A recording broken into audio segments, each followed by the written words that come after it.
फिर से वही हादसा दोहराने वाली है, पर इस बार मुझे रिया के लिए ज्यादा डर था।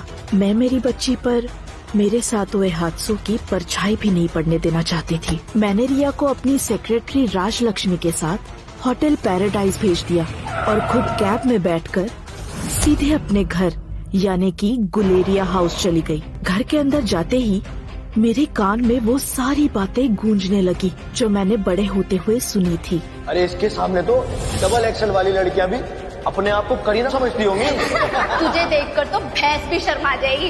कोई इसके नजदीक मत जाना, अगर ये गिर गई तो हमारा कचुम्बर बन जाएगा। तुम्हारी बहन कॉलेज पे एक कंपटीशन जीत सकती है और वो कंपटीशन है मिस हिप्पो।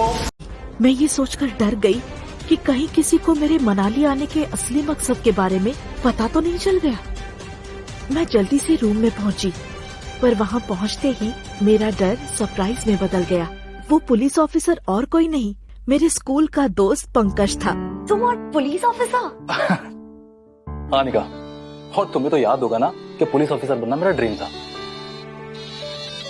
रिया, तुम्हारे गेम से बहुत आवाज आ रहा है, प्लीज बालकनी में जाओ और गेम खेलो।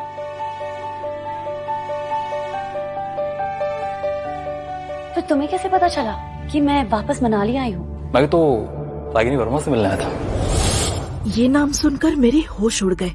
मुझे लगा, पर जैसे ही मैंने दूसरे पेपर्स देखे मेरे तो होश उड़ गए। उन पेपर्स में लिखा था कि मैं अपनी पुरानी फैक्ट्री कुणाल के नाम कर रही हूँ। ये क्या मजाक है? तो आपके बीमारी का नाटक करने के पीछे ये वजह थी? फिर से अपनी बेटी का घर उजाड़ना चाहते हो? मैंने गुस्से से पेपर्स फाड़ दिए और चलने लगी।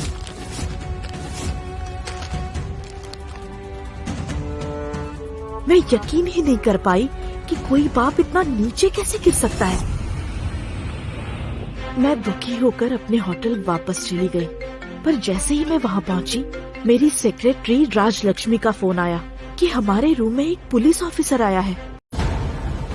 पापा की डांट, सौतेली माँ के चाटे और कामिनी के ताने सब कांटों की तरह चुभने लगे मुझे। तभी मैंने देखा कि मेरे पापा गौतम गुलेरिया अपने वकील के साथ वेट कर रहे हैं। मुझे समझ आ गया कि फोन पर उन्होंने जो बोला था वो बस एक नाटक था, पर वकील को देखकर मैंने चुप रहना ही ठीक समझा। मेरे पहुंचते ही पापा ने 2 पेपर्स मुझे दिए। उनमें से एक कुणाल के साथ मेरे डिवोर्स के लिए थे। मैंने तुरंत ही डिवोर्स पेपर्स पर साइन किया और टेबल पर फेंक दिया। अनिका,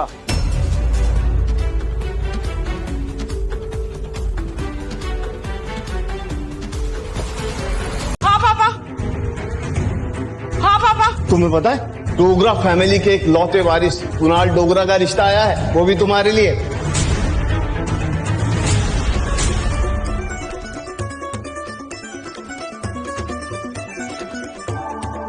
शादी के फेरे अभी खत्म ही हुए थे कि मुझे चक्कर आने लगे और मैं बेहोश हो गई। बिजनेस को बढ़ाएगी किसी और के पाप को पेट में पालकर। कुणाल प्लीज। क्या प्लीज दादाजी? जाओ बहू को अंदर लेके जाओ। बहू? कुणाल को लगा जैसे उसके दादाजी पागल हो गए।